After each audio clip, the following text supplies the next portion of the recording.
사도행전 5장 29절에서 42절 말씀입니다.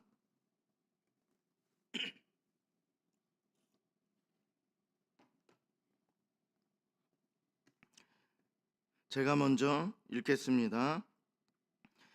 베드로와 사도들이 대답하여 이르되 사람보다 하나님께 순종하는 것이 마땅하니라.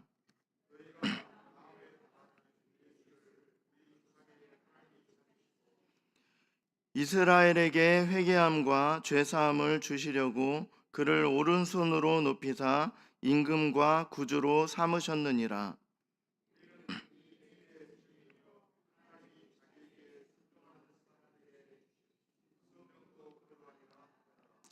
그들이 듣고 크게 노하여 사도들을 없이하고자 할세.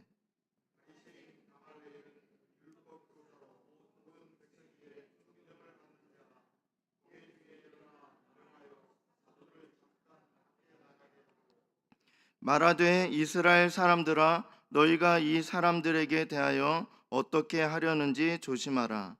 이전에 드다가 일어나 스스로 선전하매 사람이 약 400명이나 따르더니 그가 죽임을 당하매 따르던 모든 사람이 흩어져 없어졌고 그 후 호적할 때에 갈릴리의 유다가 일어나 백성을 꾀어 따르게 하다가 그도 망한즉 따르던 모든 사람들이 흩어졌느니라.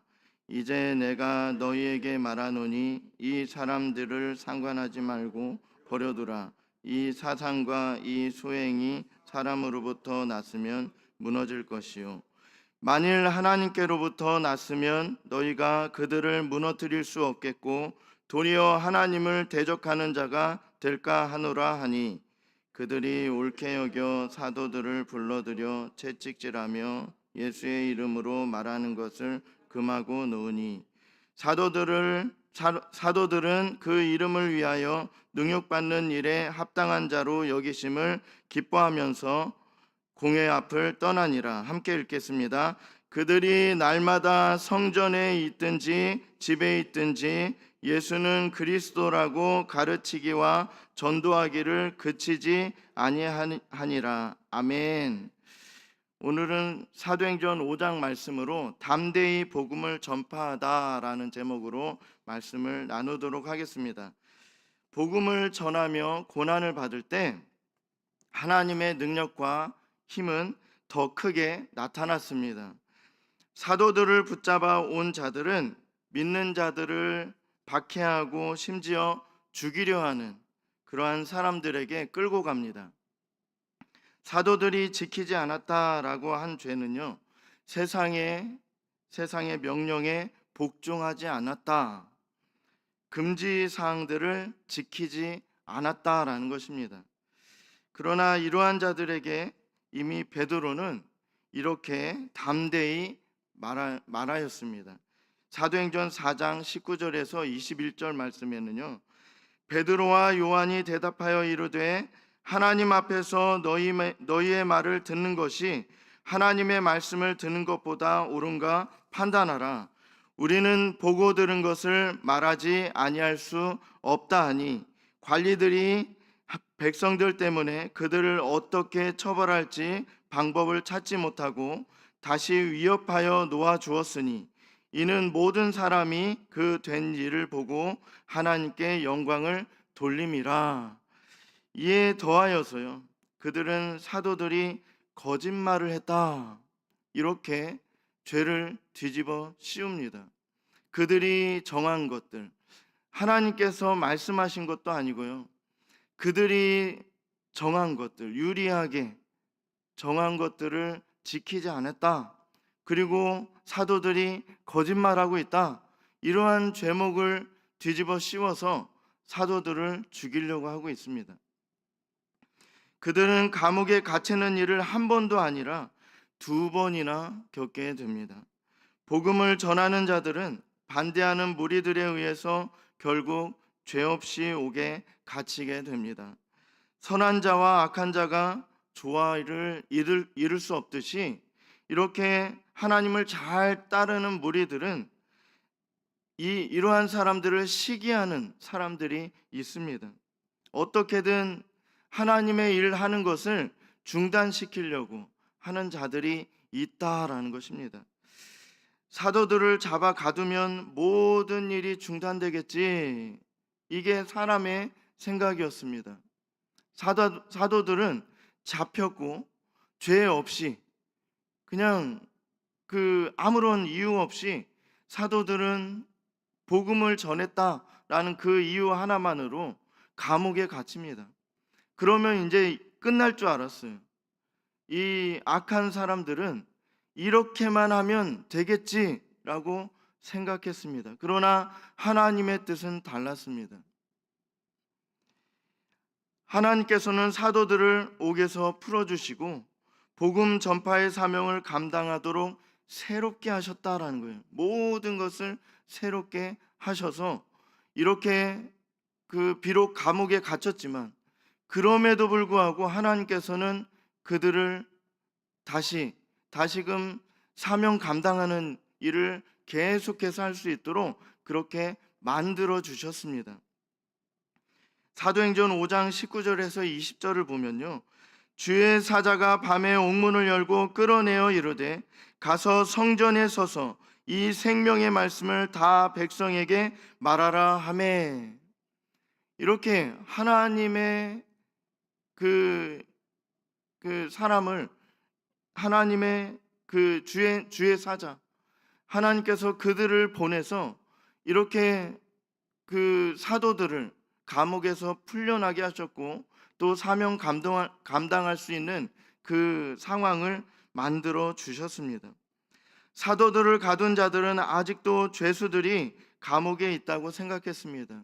그 누구도 사도들이 밖에 나와서 복음을 전하고 있다라고 생각할 수 있는 사람들은 없었습니다. 심지어 믿는 사람들조차도 그렇게 베드로가 감옥에 갇혔을 때 그렇게 기도하면서 감옥에서 풀려나게 해달라고 그렇게 기도했던 사람들을 생각하게 합니다. 그러나 하나님께서는 다시금 그 옥에 갇힌 것을 풀어주시고 주님의 일을 감당케 하시는 것을 볼 수 있습니다. 죄수들을 데려오기 위해서 이제 데려와서 또 신문을 해서 죄를 더 뒤집어 씌워서 죽일 수 있는 그런 죄를, 확실히 죽일 수 있는 죄를, 죄목을 뒤집어 씌워서 사도들을 죽이려고 했습니다. 그래서 감옥에 갇혀 있다 생각하고 감옥에 갇혀 있는 사도들을 데리고 와라 해서 감옥에 가보니까 어땠습니까? 죄수들이 그들을 데리러 간 자들이 한 말이요, 죄수들이 없다는 거예요. 감옥에 없다. 옥문은 단단히 닫혀 있고 또 지키는 자가 철저하게 경계하였음에도 불구하고 사도들이 감옥에 갇혀 있어야 될 그러한 사람들이 없는 거예요. 성령의 큰 능력이 임하게 되자 제자들이 풀려나게 되었고 자유로운 몸이 되는 기적이 일어났습니다. 감옥에서 벗어난 사도들은 사명을 계속 수행할 수 있었습니다. 계속해서 성전에서 가르치는 것이 하나님의 명령임을 들었을 때 그들은 사람들이 많이 왕래하는 솔로몬 행각에 모였습니다. 잡히면 죽는 거예요. 복음을 전하다가 잡히면 죽을 수 있습니다. 그런데 하나님께서는 주의 사자를 보내어서 그들을 감옥에서 풀어내어 주셨을 뿐만 아니라 다시금 사명을 새롭게 그렇게 하셨습니다. 전하라. 이렇게 가서 성전에 서서 이 생명의 말씀을 전하라. 이렇게 다시금 명령하십니다. 그런데 죽을 수도 있어요. 복음을 전하다가 잡혀서 억울하게 누명을 쓰이고 죽을 수도 있어요. 그런데 사도들은 어떻게 했습니까? 담대히 복음을 전했다라는 거예요. 많은 사람들이, 더 많은 사람들이, 가장 많은 사람들이 모일 수 있는 곳으로 찾아가서 복음을 담대히 전했다라는 것입니다. 인간이 예수님의 십자가를 부끄럽게 여긴다고 해서 그 사실이 우리에게 좋지 않은 일이 될 수 없다라는 거예요. 드러난 하나님의 영광을 인간이 가리거나 어찌할 수 없습니다. 당시에 예수님의 십자가는 대부분의 사람들이 부끄럽게 여겼습니다. 복음을 전하지 말라는 거예요. 예수님이 메시아가 아니라는 것입니다. 메시아일 수가 없다라는 거예요. 부끄러웠습니다. 부끄러워했습니다. 그런데 사도들은 그렇지 않아요. 신실하게 하나님을 따르는 자들은 오히려 자랑으로 여겼습니다. 예수님의 십자가, 예수님께서 우리의 죄를 대신 짊어지고 십자가에 피 흘려 죽으셨다. 약속된 대로 3일 만에 살아나셨다. 부활하셨다. 이 사실이 너무나도 자랑스러운 거예요. 조금 후에 보면 알 수 있듯이 이 일이 너무나도 자랑스러웠습니다. 전하지 않으면 어찌할 수 없는 거예요. 못 견디는 거예요. 오늘 사도들도요, 더 많은 사람들을 찾아갔습니다. 죽을 수도 있어요. 다시 또 잡혀서 감옥에 가면 다시 풀려날 수 있으리란 그 보장이 없습니다. 그럼에도 불구하고 가장 많은 사람들이 모일 수 있는 곳으로 가서 복음을 전했습니다. 예수님께서는 우리 죄를 사하시기 위해서 십자가에 달려 피 흘려 죽으셨으며 약속대로 3일 만에 부활하셔서 우리에게 구원과 부활과 영원한 생명에 대한 소망을 갖게 하셨습니다. 소망이 없던 인생에 소망이 생길 수 있는 것은 예수 그리스도 복음밖에 없다라는 것입니다. 예수님의 십자가 사건은 우리를 구원하신 하나님의 능력이 됩니다.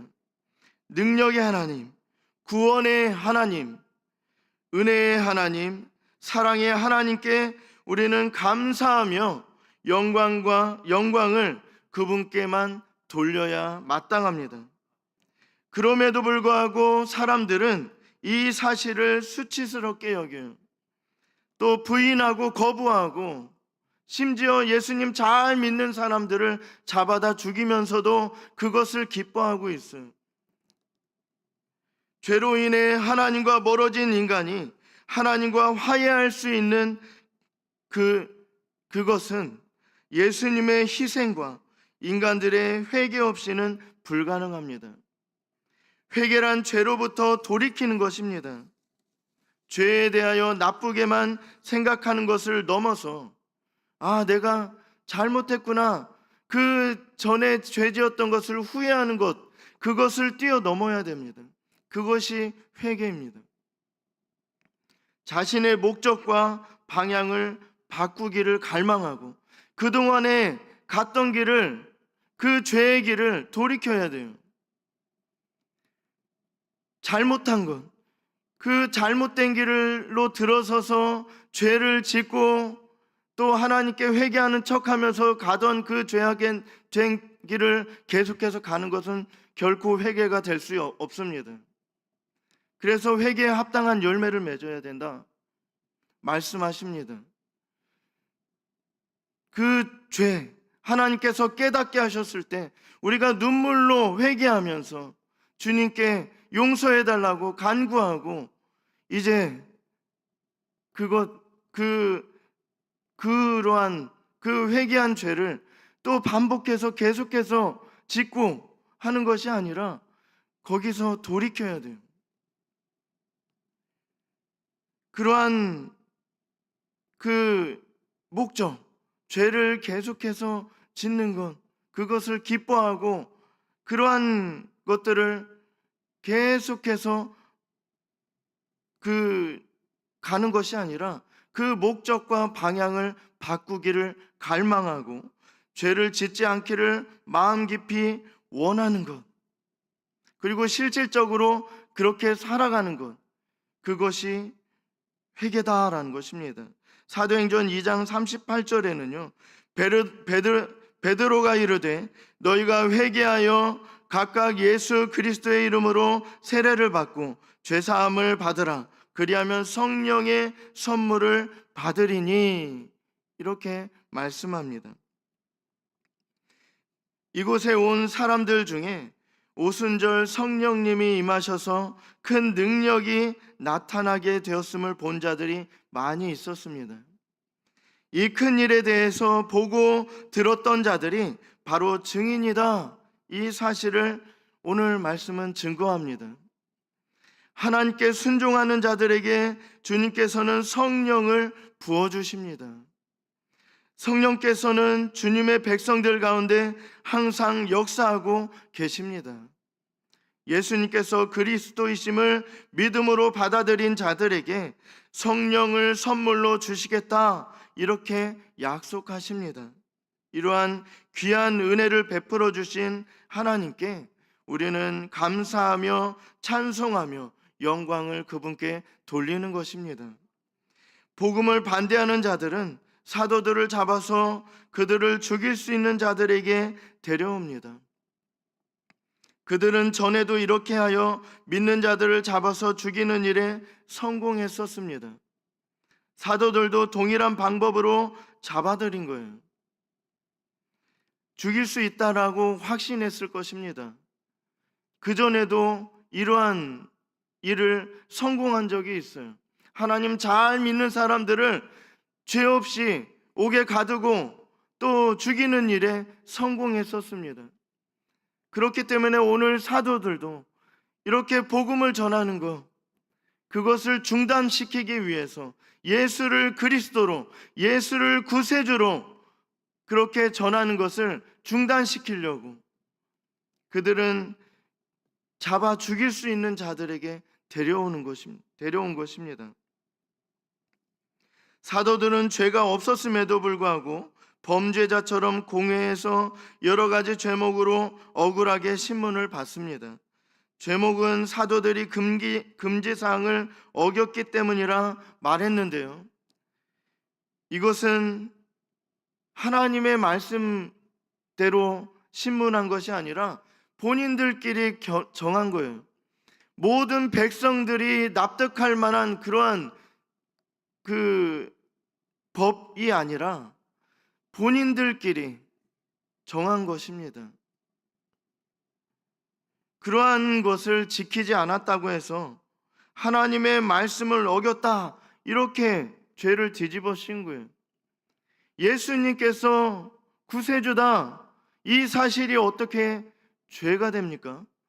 예수님께서 우리를 구원하십니다. 예수님만이 우리를 구원하실 수 있습니다. 이 복음이 어떻게 죄가 될 수 있습니까? 이 복음을 전하는 일이.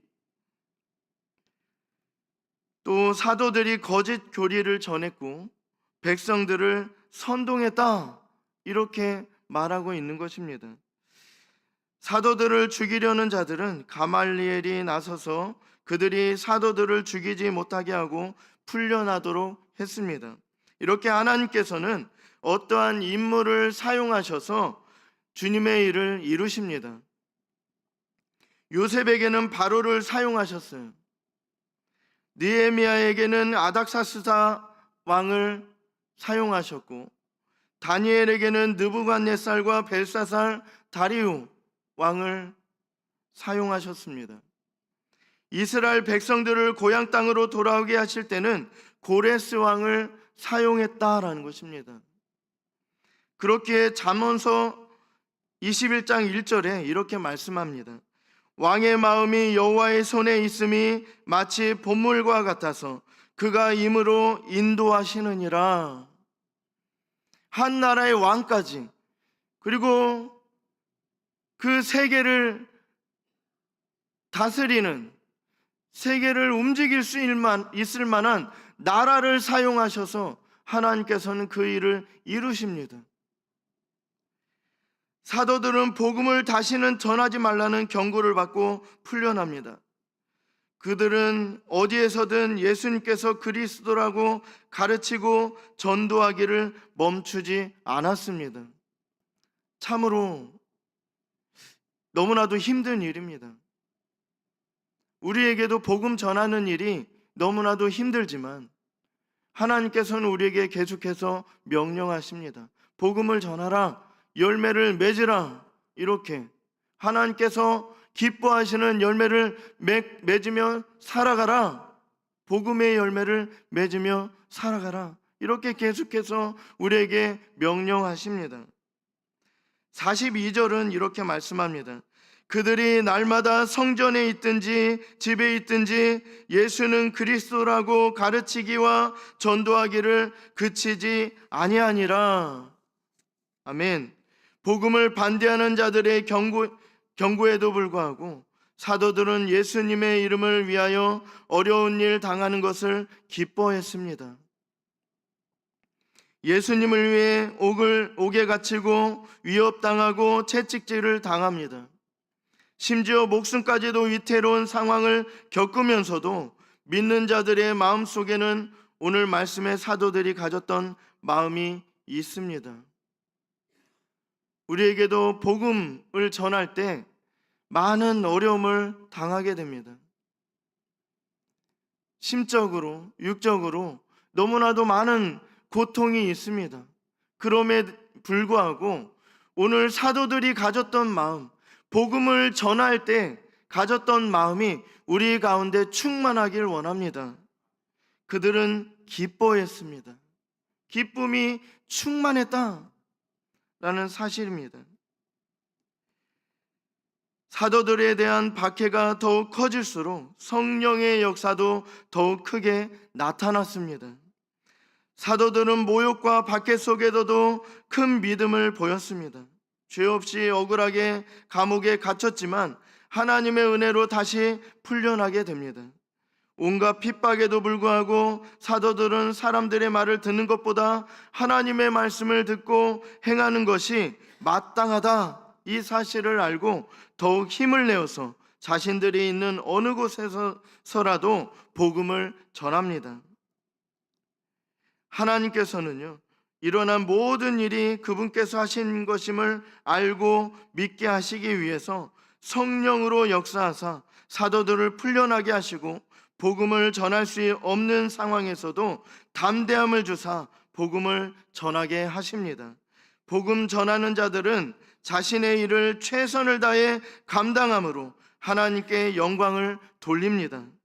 하나님께서는 믿는 자들에게 복음 전파의 사명을 명령하시지만 순종할 때 복음을 반대하는 자들로 인해서 여러 가지 힘든 일들을 겪게 될 수도 있습니다.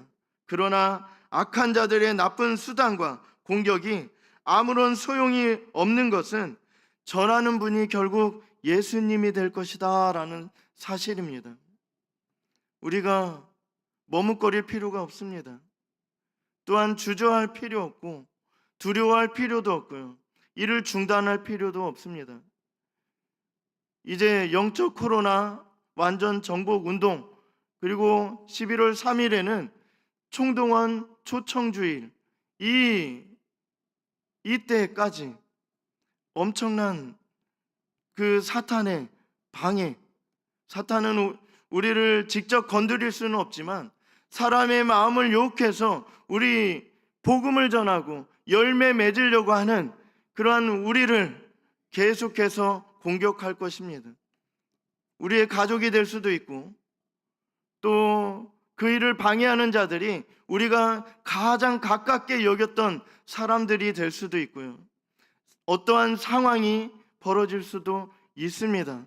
그러나 우리는 그것들을 바라보는 것이 아니라 오늘 말씀에 사도들이 바라봤던 예수님만을 바라보며 또한 사도들이 전했던 그 복음만 전하고 또한 사도들이 느꼈던 그 기쁨이 우리 속에 충만하게 되기를 소망합니다.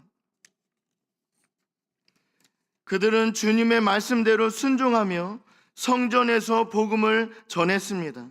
많은 사람들이 모여있는 공개적인 자리에서 말하는 것은 목숨을 걸어야 할 만한 일임을 우리는 알 수 있습니다. 그러나 담대하고 결단력 있게 복음을 전합니다.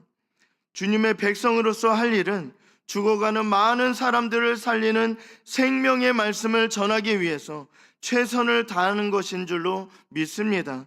복음을 전하는 일을 감당하려 할 때 오늘 말씀의 사도들과 같이 여러 가지 어려운 일들을 만나며 반대하는 자들의 방해도 있을 것입니다.